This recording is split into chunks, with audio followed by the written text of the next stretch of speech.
A paz do Senhor, graças a Deus, mais um dia do nosso estudo.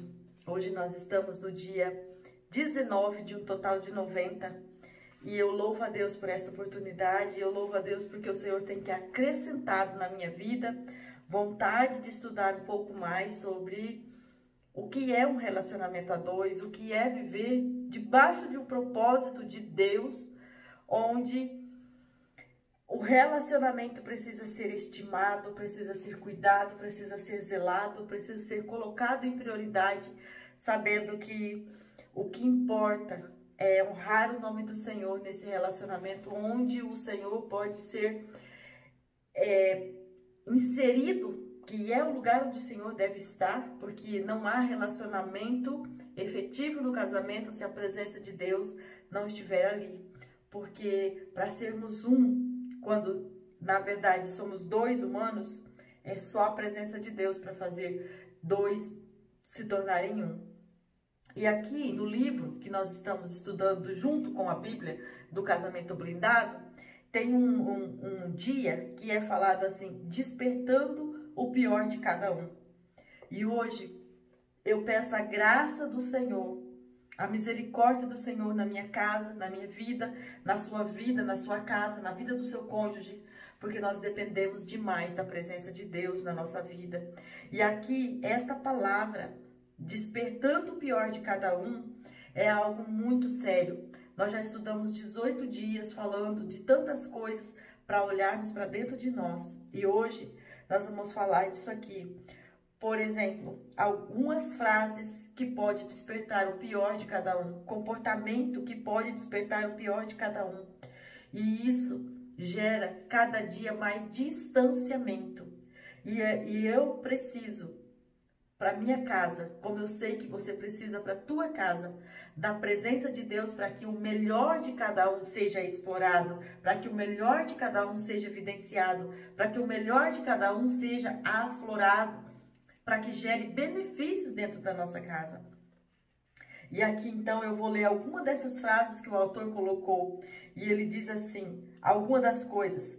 As coisas não têm jeito. As coisas não têm mais jeito. Quando nós pensamos isso, quando nós agimos desta maneira, dizendo, não adianta eu investir porque não tem mais jeito, ou nessa área não tem mais jeito. Quando você coloca essa crença, você derruba a esperança. Você traz para dentro da sua casa uma maldição que é a maldição da perca da esperança, a maldição da incredulidade, porque você vai dizer que não tem mais jeito. E aí, quando você fala que não tem mais jeito, você está decretando que não adianta investir na mudança. E isso é despertar no outro o pior que há nele.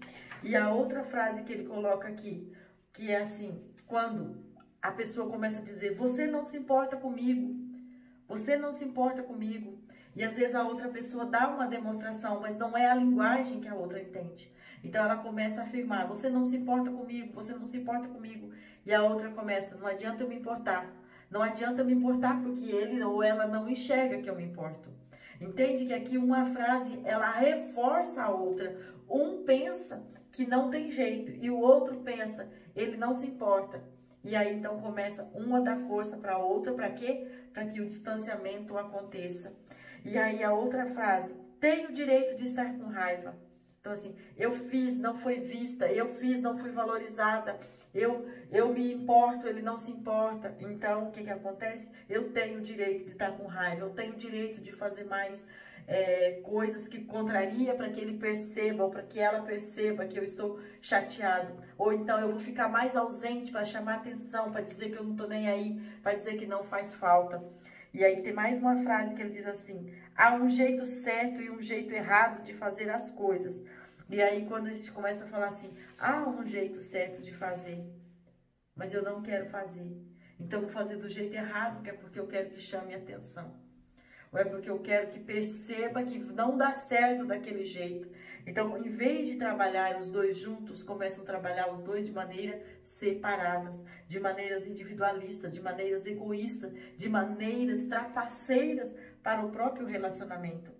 E aí aqui, uma que é assim, para mim, a pior de todas. Que é aquela de assim, quando você põe na tua cabeça que o seu cônjuge está contra você. E essa aqui é uma frase e é uma palavra que, quando esse autor traz aqui, ele reflete assim muito a realidade de muitos casais.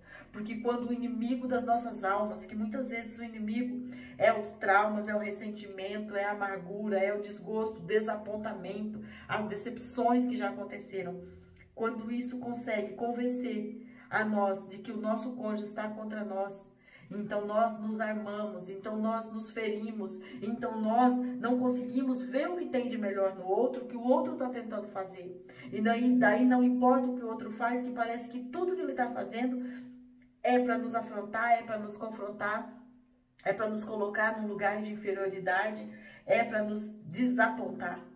E isso é errado, isso é o poder do inimigo. O poder não que ele não tem poder, mas a força do inimigo tentando atacar os relacionamentos e colocar competição no meio dos casais. Olha aqui o autor diz assim: quando presumimos que o nosso cônjuge não está comprometido conosco, então é muito fácil enxergá-lo como inimigo. Então o que acontece? Você começa a dizer: você não vê as coisas como eu vejo, você não caminha comigo, você não enxerga meus planos, tudo que eu faço você pensa que está errado, ou você pensa que eu não sou capaz disso, e começa essas frases amaldiçoadas, vindo direto do mundo das trevas para atacar o seu casamento, para atacar o nosso casamento. E nós precisamos hoje acordar, despertar, para que a realidade de Deus permaneça na nossa casa. O nosso casamento não pode ser uma competição, não deve ser uma competição, não deve um achar que tem que fazer mais que o outro ou menos, ou então esperar que o outro faça. Não, deve ser conversado, dialogado, colocado em prática, deve ser instigado sabendo que são parceiros, companheiros, que são momentos em que devem ser construídos com a presença de Deus e com acordo, com discernimento do que está acontecendo. E aqui então ele diz assim também, ele faz uma pergunta: por que você não vê as coisas como eu vejo? Por que você não caminha comigo nos meus planos? E aí quando começa a acontecer essas crenças negativas dentro do relacionamento, porque já tem amargura de um lado, ferida do outro, tristeza de um lado, decepção do outro, traição, sentimento de rejeição, e começa, e às vezes essa bagagem toda não tem nem a ver com o relacionamento atual, às vezes tem a ver com coisas anteriores, com sentimentos lá da infância, com sentimentos que passou com outros relacionamentos, mas isso está enraizado dentro de nós. E quando isso começa a vir à tona, não consegue, se não for com uma conversa honesta, com a conversa preparada ali diante de Deus, de vontade de fazer dar certo. E aqui então o autor escreve assim: ao repassarmos essas crenças negativas, nossa raiva e amargura cresce e nos afastamos mais ainda um do outro. Basta um pouco de pensamento negativo e começamos a achar que o nosso cônjuge é crítico demais. Foi exatamente isso, e é exatamente isso que tem acabado com os casais. Então o que acontece? Nós precisamos entender que o nosso cônjuge não está contra nós. Nós precisamos olhar para o nosso cônjuge e ver nele a presença de Deus querendo afiar o nosso pensamento, afiar o nosso coração, trazer para perto um relacionamento estreito, um relacionamento de amigo, um relacionamento de fidelidade, de cumplicidade, um relacionamento honesto, um relacionamento onde há alegria em um complementar as habilidades do outro e não competição, mas de amor, de cuidado, de respeito. E aqui o autor ainda fala assim, que o nosso cônjuge, mesmo quando discorda de nós, não está contra nós. O nosso cônjuge, mesmo quando não olha com os mesmos olhos que nós olhamos, não está contra nós. E é por isso que precisa olhar do ponto de vista do outro. Então, se eu estou discordando, eu preciso conversar sobre isso. E o outro precisa querer ouvir sobre isso para chegar num acordo. Se não há acordo, precisa orar sobre isso. Precisa colocar isso em pauta. Precisa, o momento um ou outro tem que ceder. E isso é um entendimento que só chega em acordo quando há oração, quando há conversa, quando há força de vontade, quando há interesse em perseverar. Agora, o que nós precisamos entender é que existe um inimigo dos casamentos, existe um inimigo das famílias. E ele não quer que isso aconteça naturalmente. Então vai precisar sim de força de vontade, vai precisar sim de determinação, vai precisar sim de ousadia, vai precisar sim de perseverança, vai precisar sim de cobertura de pessoas que estão dispostas a tomar decisões dessa maneira também. Então hoje a minha oração é para que o Senhor venha nos revestir do poder, da graça, da bondade, da misericórdia e de muita força de vontade. Porque nós estamos caminhando hoje, no dia 19, nessa jornada que vai durar 90 dias. E eu não sei como você está aí, mas eu sei que grandes coisas o Senhor tem para fazer por nós.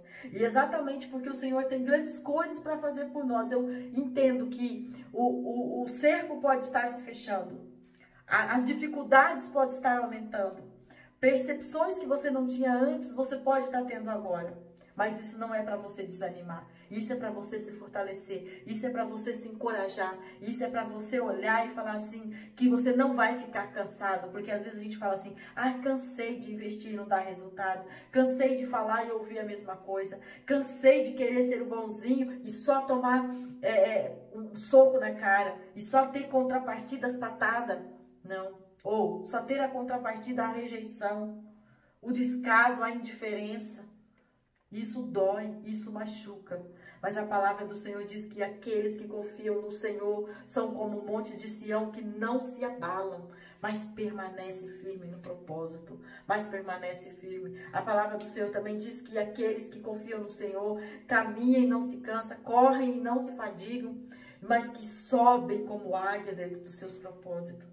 Então hoje a palavra do Senhor é essa para nós e nós precisamos crer que a proposta do Senhor para nossa família, ela continua de pé, que a nossa geração é sacerdócio real, geração eleita para propagar o nome do Senhor, para dizer que Ele é bom e que Ele salva, e que Ele cura, e que Ele transforma, e que Ele traz restauração para as famílias, e que Ele renova o amor do marido para a esposa, da esposa para o marido, e que há virtude no casamento, e que há vida, e que há felicidade, e que há, sim, amor e respeito dentro dos nossos lares, e que aquele que intentar contra isso está derrotado no nome de Jesus, porque a vitória é nossa, porque a vitória é nossa, porque o Senhor nosso Deus confiou em nós essa tarefa, confiou em nós esta batalha, porque Ele quer que as nossas casas sejam um santuário onde Ele possa habitar para a glória do nome dEle. Amém?